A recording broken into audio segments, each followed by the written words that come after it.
भगत सिंह ने कहा था, इस देश के युवाओं, जिंदगी अपने दम पर जी जाते हैं, दूसरों के दम पर सिर्फ जनाजे उठाए जाते हैं। धर्म के मंदिर के गेट बंद हो गए कल, हमारे धर्म के मंदिर के गेट बंद हो गए, लेकिन अल्लाह की मस्जिद खुली रही। ठीक है, सिखों का गुरुद्वारा खुला, पनाह नहीं दी तो भाई हमारा सनातन धर्म वालों ने कैसे गद्दारी करी है। तो वो बंदा जंतर मंतर प्रोटेस्ट में खाना लेके जा रहा था, पुलिस वाले ने उसे रोक लिया। ये देखो, खाना ले लिया उससे, वो देखो।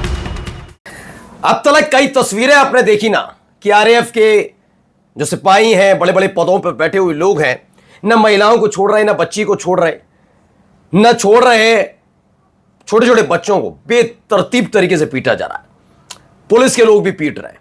लेकिन अगर मैं कहूं कि अब यह आंदोलन ऐसे मोड़ पर आकर खड़ा हो गया है कि पुलिस वाले थक गए, हो सकता है कि वो घर जाते हैं, घर जाके जब अपने बच्चों से मिलते हैं तो उन्हें एहसास होता है, या फिर उनके घर वाले कुछ ऐसा कहते हैं जिससे उन्हें एहसास होता है किया तो गलत है। नौकरी अच्छी है, गलत भी नहीं है, लेकिन करके कुछ गलत आए। क्यों? क्योंकि आका को खुश करना था। मैं ये बात इसलिए कह रहा हूं क्योंकि अब पुलिस वाले इस्तीफा दे रहे हैं।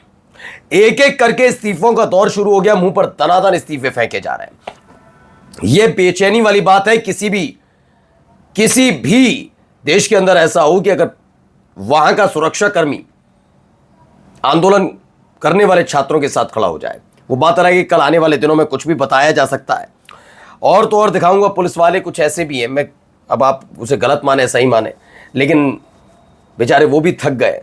लेकिन अब खाकी का रौब भी है, तो उस रौब के आधार पर कैसे जो खाना जंतर मंतर तक पहुंचना होता है उसे रोका जा रहा है, वो खुद ले लिया जा रहा है। क्या क्या हो रहा है दिखाते हैं। अलग अलग जगह, उत्तराखंड में भी अलग अलग जगह किस तरह से प्रदर्शन बढ़ चुका है, अंतर्राष्ट्रीय स्तर पर भी। अभी तक जर्मनी के बर्लिन में मैंने दिखाया था, इसके अलावा भी कई और देशों में मोर्चा खुला है। बस मैं उनको ढूंढ रहा हूं, वो कहते नहीं थे, वो क्या कहते थे, मोदी जी का जलवा है, डंका पिट रहा है, देखो देखो डांस चल रहा है, और फिर वो इवेंट चल रहे हैं, देखो कितना मोदी मोदी हो गया। अब जाकर कह दो।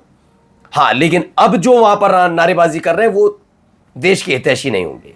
जो डांस करेंगे, नाचेंगे, मोदी मोदी चिल्लाएंगे, वही देश हित वाले होंगे ना। दिखाऊंगा वो सारी खबरें। नमस्कार, मैं हूं प्रज्वल गौतम और आप देख रहे हैं the live TV. The live TV, सच सबसे आगे। पहले जरा ये देखिए खबर, एक खबर निकल कर आई, क्या कहना है जरा सुनिए इनको। कि हमारे उत्तराखंड में परचून की दुकान पे मिलते हैं पेपर, परचून की दुकान पे पटवारी का, गुरगुल में देखा है हमने। भगत सिंह ने कहा था दोस्तों, भगत सिंह ने कहा था, इस देश के युवाओं, जिंदगी अपने दम पर जी जाते हैं, दूसरों के दम पर सिर्फ जनाजे उठाए जाते हैं। घबराओ मत, यह भगत सिंह का देश है और क्रांति कभी बम और पिस्तौलों से नहीं आती है। अहिंसा नहीं करनी है, इन गुंडों को हम देख लेंगे। क्रांति आती है विचारों से, और विचार कभी मरते नहीं। आपका जो हरे हक अधिकार छीन करके जो बागी बनाना चाहते हो, अगर हक की लड़ाई लड़ना, बागी होना है तो हाँ है हम बागी। और आज से उत्तराखंड पुलिस की नौकरी से शेर सिंह रिजाइन करता है। लगाओ हाथ आज के बाद अभिजीत भाई को, हम बताएंगे तुम्हें लोकतंत्र कैसे चलता है। तो ये है भाई शेर सिंह, उत्तराखंड में की पुलिस में ये सिपाही हैं। इन्होंने जंतर मंतर पहुंचकर अपना इस्तीफा दे दिया। शेर सिंह ने मंच पर खड़े होकर अपना बैज उतारकर अभिजीत दीपके के हाथ में दे दिया। वह जंतर मंतर पर छात्रों के आंदोलन खुलकर समर्थन देना चाहते थे, इसलिए उन्होंने इस्तीफा दे दिया। ये हुई। अब आपको लगता है कि अगर ये सब हो जाएगा तो सरकार मान जाएगी, छोड़ देगी शेर सिंह को, कह देगी कि नहीं आपका आत्मा जाग गई, आप चले जाओ। जिन्होंने आज तक सांसद विधायक ना छोड़े हो दूसरी पार्टी के, वो छोड़ देंगे, आप एक सिपाही को छोड़ देंगे? नहीं ना। तो अब याद आया, और देखिए लूज पोल देखिए, उत्तराखंड की पुलिस को एक्सपोज करने जा रहा हूं। ये उत्तराखंड पुलिस के सिपाही हैं शेर सिंह, जिन्होंने छात्रों के समर्थन में इस्तीफा दिया। बिलबिला उठी उत्तराखंड की पुलिस, और अब क्या कह रही है देखिए, अपने आप ही फंस गई है। जरा मैडम जी जवाब जो दे रही हैं सुनिए, और इनसे सवाल पूछा जाएगा। सुनिए मैडम जी का की बात है। वर्तमान में एक कांस्टेबल शेर सिंह का छात्र आंदोलन में उकसाने वाले अनर्गल बयान जो है वायरल हो रहा है। उक्त कांस्टेबल के संबंध में अवगत कराना है कि उक्त कांस्टेबल 28 जून 2026 से अनऑथराइज्ड रूप से जनपद पिथौरागढ़ से एब्सेंट था। उस संदर्भ में एसपी पिथौरागढ़ द्वारा उसको नोटिस दिया गया था, जिसका जवाब न मिलने पर 20 जुलाई 2026 को उसको सस्पेंड कर दिया गया था। उक्त कांस्टेबल का पूर्व में भी आपराधिक इतिहास रहा है।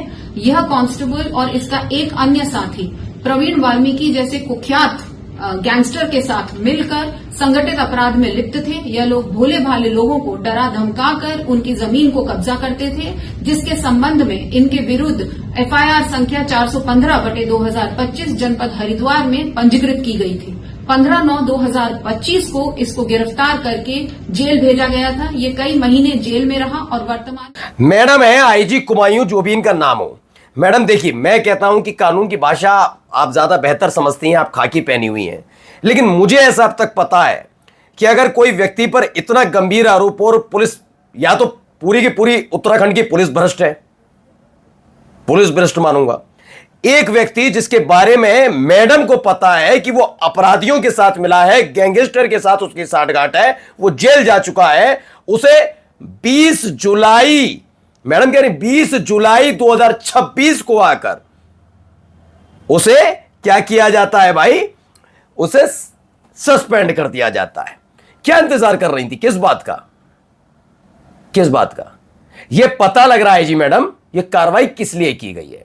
या तो कहिए उत्तराखंड की पूरी पुलिस या कुमाऊं जहां पर ही था सारी भ्रष्ट हो, आप सब भ्रष्ट हो, या तो यह बात रखो, या तो एक बात, या फिर यह अपराधी है तो ये जेल से आने के बाद बेल पर था, तो पुलिस ने इसे पहले ही सस्पेंड क्यों नहीं किया?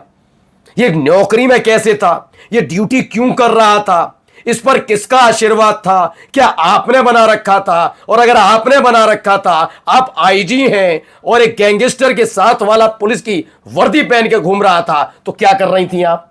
किस बात की तनख्वाह मिलती है? क्यों बात की आईजी हो? मैंने कहा ना, ये फंस गए, इन्हें करना क्या, इन्हें मालूम ही नहीं कैसे करके करना है। थोड़ा तो मैडम सोचती हैं, आप आईजी हो, थोड़ा सोचती। पढ़िए मैं क्या कह रहा हूं। कांस्टेबल शेर सिंह 28 जून 2026 से पिथौरागढ़ से ड्यूटी से अनुपस्थित था। 20 जुलाई 2026 को सस्पेंड किया। कांस्टेबल शेर सिंह का कुख्यात गैंगस्टर के साथ अपराध में लिप्त था। मैडम को यह सब पता था, ये भोले वाले लोगों को डराकर उनकी जमीन कब्जाता था, लेकिन मैडम को बहुत अच्छा लगा। मैडम ने कहा तुम जेल जाओ, फिर ये बेल पर आए। मैडम ने कहा फिर वर्दी पहनो, घूमो, लेकिन यह आदमी अचानक से 28 जून 2026 को अनुपस्थित हो गया। मैडम को फिर याद आया 20 जुलाई को कि इसे सस्पेंड कर दिया जाता है। फिर सस्पेंड किया क्योंकि अभी वहां दिखा। खैर क्या ही कहें, चलिए आगे की देखते हैं खबर देखिए यहां क्या चल रहा है। वो देखो, वो बंदा जंतर मंतर प्रोटेस्ट में खाना लेके जा रहा था, पुलिस वाले ने उसे रोक लिया। ये देखो, ये देखिए हरकत है, देखिए इनकी भाई, ये देखो खाना लेके। हाँ, इनको मत, इनका इतिहास भी निकाल लेना मैडम, ऐसो का इतिहास मत निकालना, सोनिया जैसी कमांडेंट का इतिहास मत निकालना आप लोग। शेर सिंह का निकल आया, कांग्रेचुलेशन। वो याद है मुझे, अलंकार अग्निहोत्री, पूरा डेटा निकल आया था। लेकिन वो अयोध्या में बैठा हुआ वो जीएसटी, डिप्टी जीएसटी कमिश्नर जो तमाशा कर रहा था, रो रहा था, उसके भाई ने आरोप लगाया कि फर्जी तरीके से नौकरी पाकर बैठा हुआ है, उसका आज तक कुंडली नहीं निकली है। यह आपकी नीति है और इसी से पता लगता है दोगलापन। करिए, अच्छा है देश। फिर मत कहिएगा कि छात्र नाराज क्यों होते हैं या हमला क्यों करते हैं। जब आवाजें दबाई जाती हैं ना, तो उग्र चीजें हो जाती हैं, उग्रता होती है। जब पुलिस वाले पर कोई बदतमीजी कर देता है और पुलिस वाले सारी हदें पार करके जब उसे पीट रहे होते हैं, तो तर्क यही दिया जाता है कि पुलिस वाले को मारा, इसलिए पुलिस वालों ने किया। तो जब पुलिस वाला किसी को बेवजह मारेगा, तो अब गुस्सा इतना चरम होगा नहीं होगा? आपको ये नहीं दिख रहा होगा जो लूट कर ले जा रहा है पुलिस वाला। ये देखिए, आगे आइए, खबरें दिखाता हूं, बहुत है भाई। अब देखिए नया,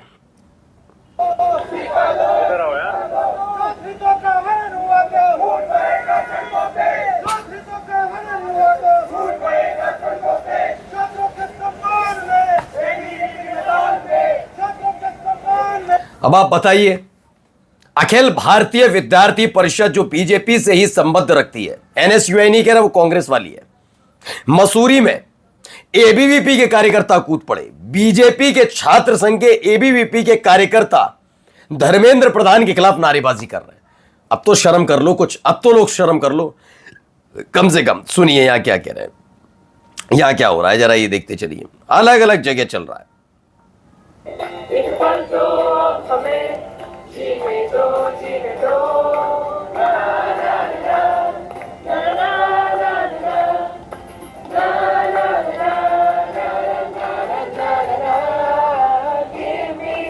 चलिए, यह चल रहा है ये अब छात्रों का विरोध प्रदर्शन अंतर्राष्ट्रीय स्तर पर पहुंच गया है। नीदरलैंड्स की राजधानी एम्स्टर्डम में भी इस तरीके के हालात बनते नजर आ रहे हैं। और देखिए यहाँ पर भी ऑस्ट्रेलिया सिडनी में देखिए कर लो हम लेकर आएंगे बीजेपी से ये मनुवाद से ये मोदी से अब ये ऑस्ट्रेलिया के सिडनी में भी जंतर मंतर पर धरना दे रहे छात्रों के समर्थन में हुआ बड़ा प्रदर्शन। नहीं है, ऑस्ट्रेलिया नहीं हो सकता। अभी तो गए हैं, प्रधानमंत्री गए हैं, ऑस्ट्रेलिया गए हैं। भाई ऑस्ट्रेलिया में जबरदस्त स्वागत हुआ है, तमाम चीजें देख, डंका बज रहा है। अब ये वाले होंगे, ये फर्जी होंगे, ये सारे के सारे राष्ट्रद्रोही होंगे, ये एनआरआई बनने लायक होंगे नहीं।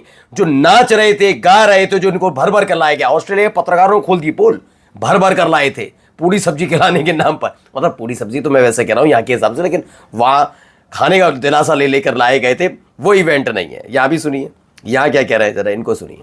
हमारे धर्म के मंदिर के गेट बंद हो गए कल, हमारे धर्म के मंदिर के गेट बंद हो गए, लेकिन अल्लाह की मस्जिद खुली रही। ठीक है, सिखों का गुरुद्वारा खुला, पनाह मिली। और भाई हमारा सनातन धर्म वालों ने कल जो गद्दारी करी है, मैं कह रहा हूँ कभी मंदिर में पैर नहीं रखूंगा। अब बताओ क्यों ना विरोध हो, विरोध क्यों ना हो?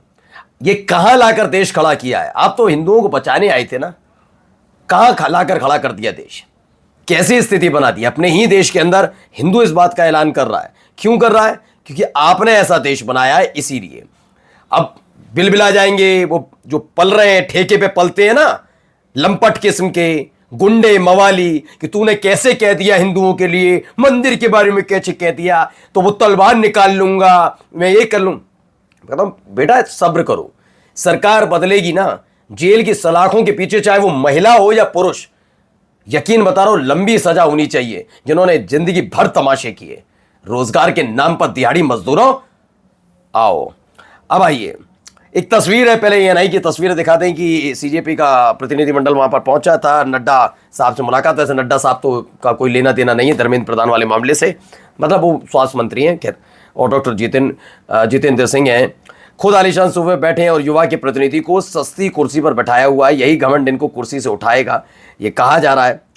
ये प्रधान के इस्तीफे के लिए 24 घंटे की मोहलत दी गई है, कांग्रेस जनता पार्टी ने कहा। उमाशंकर सिंह का ट्वीट है। एएनआई की वीडियो है, इसलिए वीडियो नहीं दिखा रहे फिलहाल, लेकिन अब खबर है बड़ी, ये भी निकल कर सामने आया। इस सब के पीछे एक और खबर निकल कर आई।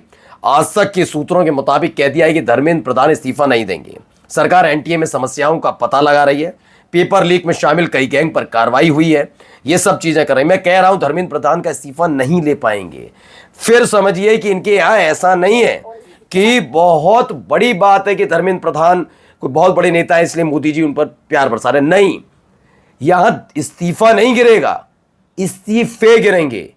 हां, धर्मेंद्र प्रधान के इस्तीफे का पेच यहीं अटका हुआ है कि धर्मेंद्र प्रधान ने पूछा, यह मसला अब जाकर उठा। एथेनॉल के खिलाफ लंबे समय से आवाज उठ रही है, नितिन गडकरी क्यों नहीं? रेल मंत्री के रहते हुए वो तमाशा वाला मंत्री जो कहता है कि जब ट्रेन चलती है तो वो करंट देता है वायर ट्रेन को, और जब ट्रेन रुकती है तो ऐसा जनरेटर बनाया कि वो उल्टा वापस तारों को लौटा देता है कि रखो अपना करंट। और ये सब मोदी जी के उसमें। ऐसे बुद्धिजीवी, उससे इस्तीफा क्यों नहीं लिया?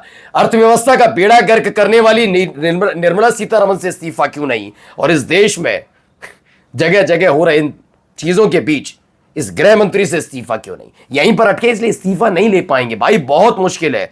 अभी एक बैठक और होगी, सुन लीजिए, आरएसएस के साथ, वहां जाकर तय होगा। मोदी अपनी हिम्मत नहीं है, मैं गारंटी बता रहा हूं, अपने मन से धर्मेंद्र प्रधान को बर्खास्त भी करके दिखा दें। इस्तीफा तो दूर की चीज है, इस्तीफा तो देंगे नहीं धर्मेंद्र प्रधान, ये बर्खास्त तक नहीं कर सकते। अब ये कुछ कह रहे हैं, जरा पहले सुन लिए क्या कह रहे हैं। दिखाया यहाँ के पीसफुल प्रोटेस्टर्स के लिए, वैसा क्रूरता जवाबदेही के बगैर हम लोग नहीं जाने देंगे।